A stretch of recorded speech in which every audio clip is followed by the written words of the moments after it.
Hi everybody, it's Dana. One more video for today and then I think I'm going to take a break. I wanted to chat about bringing home that new dog and vaccines. If you are getting a puppy, so there is a general protocol of giving puppies vaccinations. Usually they get a series of shots. It's often multiple shots at one time.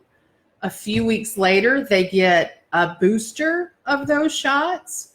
And then sometimes even they get another booster at 6 months or 5 months, along with their rabies shots.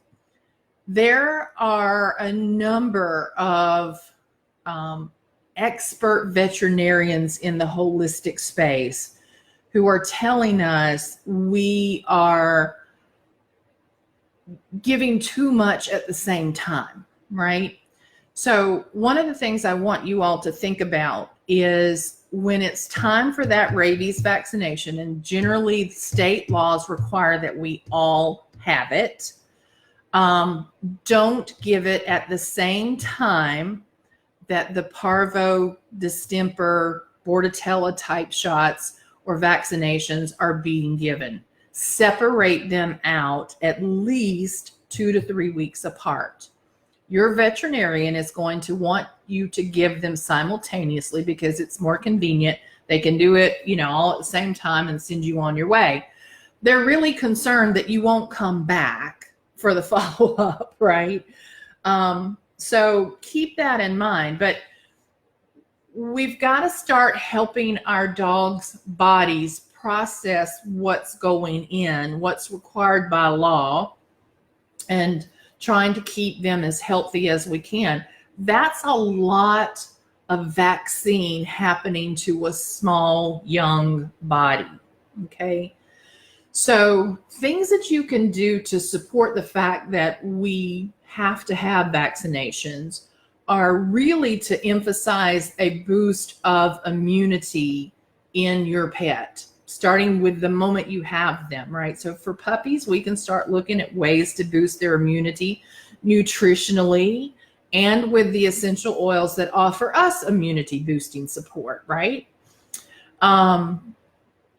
We can help support them by minimizing all the other chemical exposures or harsh chemical exposures that exist in our home, right? So eliminate all the crap. You've heard me talk about that. It's the plug-ins and the fabric sprays and the household cleaners that are harsh and potentially toxic, right? So get those out of the system so that they are not part of the compounding problem, not part of that compounding chemical load on the dog's body. And then separate out those shots. When it is vaccination time, there are essential oils and homeopathy products that we can use that support the liver and the kidneys, because it's going to have to do the waste management of the things that are going in as additives into that vaccine. And there's a lot of them, right? So we can use essential oils or homeopathic based products to support the liver and the kidneys the day of, the day before, and for a couple of weeks beyond the vaccination delivery. That's a super important thing to do, along with helping to boost the immunity, right? If you've got an adult dog that you've brought in, think about a dog that was stray. I'm looking at the situation down in Wilmington and on the East Coast now with all these dogs that have been found or rescued from Florence, the hurricane. They've now gone into rescue with no history of vaccination, no history. So they're going to get a new round of shots. That could be potentially an over-vaccination, right? They could be totally current on their vaccines, and now they're about to get vaccinated again. So those dogs, in my mind, need support for the liver and the kidneys and perhaps an entire detox diet for a while to support and to help get the body and the system sort of back in balance. But when it's vaccine time for your dog, a couple things to keep in mind: separate them out. In other words, don't give rabies and parvo distemper at the same time. Don't do it under a surgical procedure.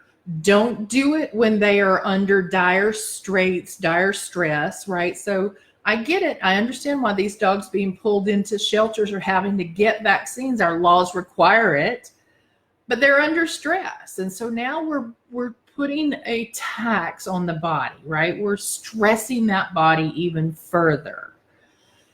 So it's important when we as foster homes, rescuers, and things of that nature see these animals that we look at what can we do to help detox, help support, help cleanse, and move those things on forward, right? So just keep all this stuff in mind as you're thinking about what your vaccine schedule is.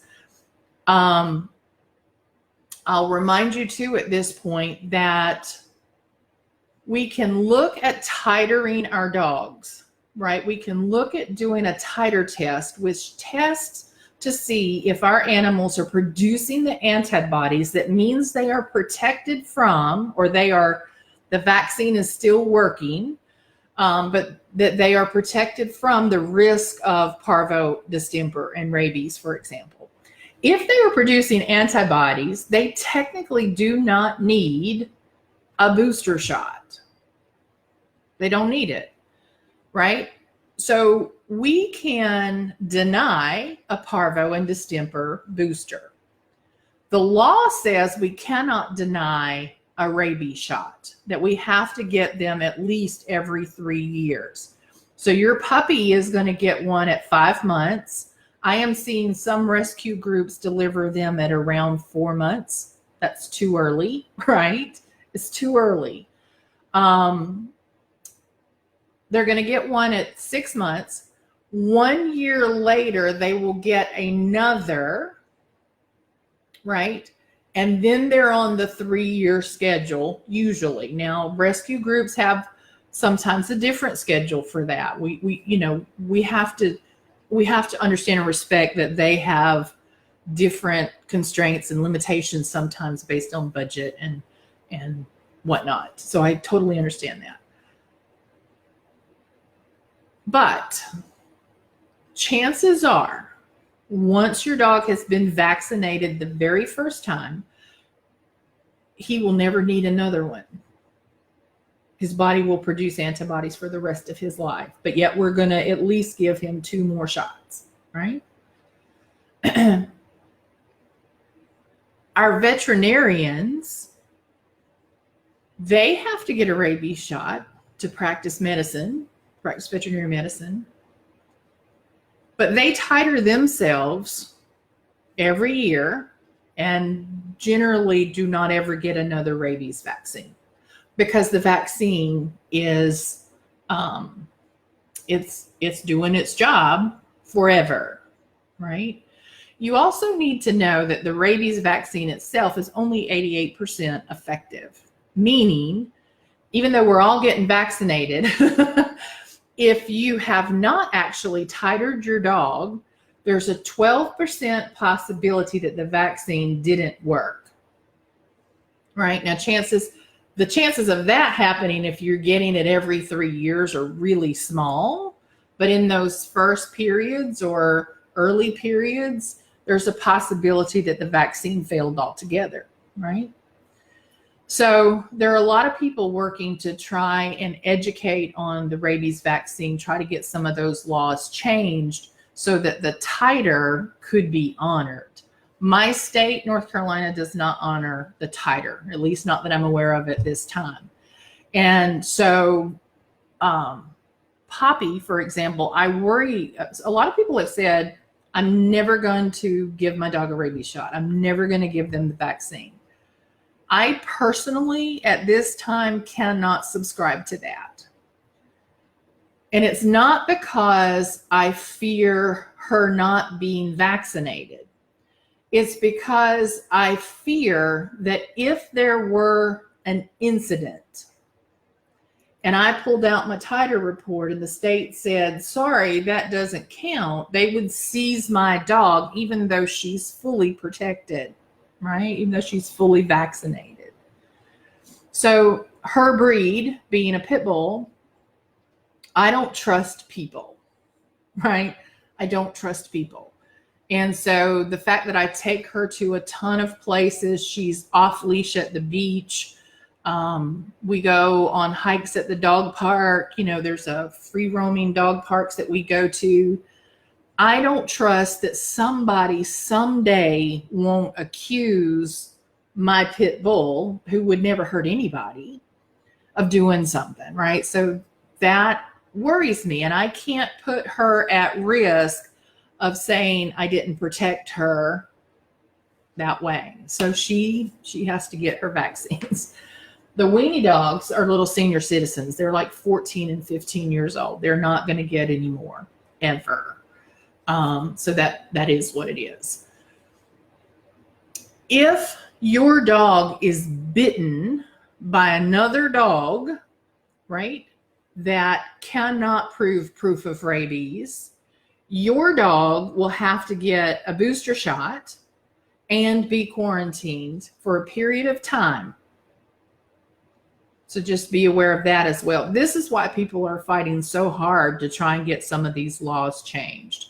So look into participating in things like the rabies challenge, the rabies challenge with Dr. Jean Dodds, and Protect the Pets with Dr. John Robb, R-O-B-B, and try and help sort of these leading veterinarians across the country do things that will support us changing the laws that are potentially creating some serious health issues for our dogs, right? So the point is, if they didn't need the vaccine because it was already working, and we do another, we are then over vaccinating, which is creating these taxes on the body that can be really, really detrimental. So when it's time for vaccines, separate them apart. You can give no, that's wrong. Parvo and distemper are generally always given together. Don't do it at the same time you do rabies. Separate those out. And for every vaccination, get really proactive about supporting the immunity of the dog's body, and then do things that support the kidney and the liver day before, day of, and several days after. If you feel that there is a problem with potential over-vaccination, or we start seeing behavioral issues there, y'all, I've seen it, what I call rabies rage. Some of you may have seen this. It's rare, but I've seen it where they get a vaccination and their behavior is wicked ugly after, sometimes not able to be corrected. Anyway, if you feel that there's a chance that their behavior is somewhat related to the wellness of the body, then we need to look at doing dietary changes and dietary support and cleanses and detoxifications that will help try and bring that body and those systems back into balance. So avoid kibble if you can. I know not everybody is prepared to do that. There are some great supplements. Volhard has them as well. There are some great supplements to put into kibble if you're trying to improve the nutritional value of whatever kibble you're feeding. Home cooked is a really good option as long as you are confident that it is balanced. Raw diets also have to be balanced. And then these products that I have found that I like, they take care of all of that balance. They are non-synthetic. They are giving us the benefit of a raw diet without having to do all the math and the preparation. So I would love to help you. I would love to do a wellness coaching session. If you've got a dog that has some behavioral issues or some wellness issues that potentially are nutritionally related, and many of them are, most of them are, let me know. happy to sit down and chat with you about some of those things, especially if you have questions about getting started with those products. All right, chat with you soon.